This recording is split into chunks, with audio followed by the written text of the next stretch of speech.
He thumbed his nose at the threat, disregarded health directives, quashed QR codes and won't play ball with police. Now, thanks to one Sydney man's actions, Queensland's border bubble with northern New South Wales is on the brink of bursting.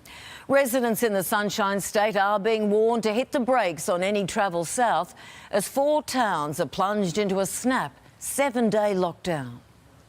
Dawn breaks over Byron Bay, facing a fresh wave of uncertainty. It's a complete outrage. It's just the sheer stupidity of it. The stupidity of an infectious man who travelled from Sydney, plunging 4 local government areas into a 7-day lockdown. It's the employment and the business and all the cancellations from holidays, etc. I mean, it has such a big impact in our community. Which is once again turning out to get tested.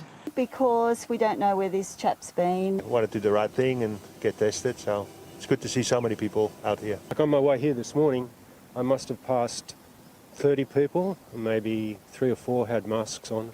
Queenslanders who have been in those areas of northern New South Wales since July 31 must follow the same state home orders as the border bubble comes close to bursting. Queenslanders should not be travelling down there at all whatsoever unless you are an essential worker. From today, more police will be pulling over more vehicles crossing into the state.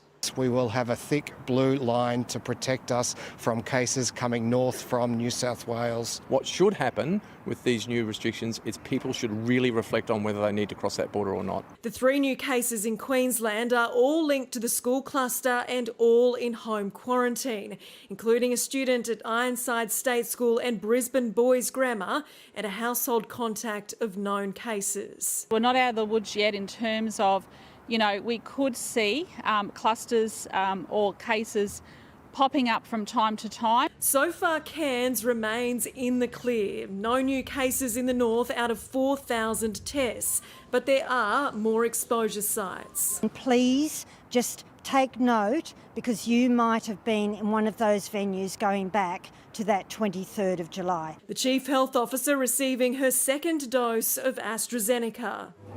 All done. Fantastic. As another 50,000 Queenslanders register to get the jab, with the Convention Centre mass clinic opening tomorrow. Our intent is every dose of vaccine goes into someone's arm as quickly as we can get it from the Commonwealth.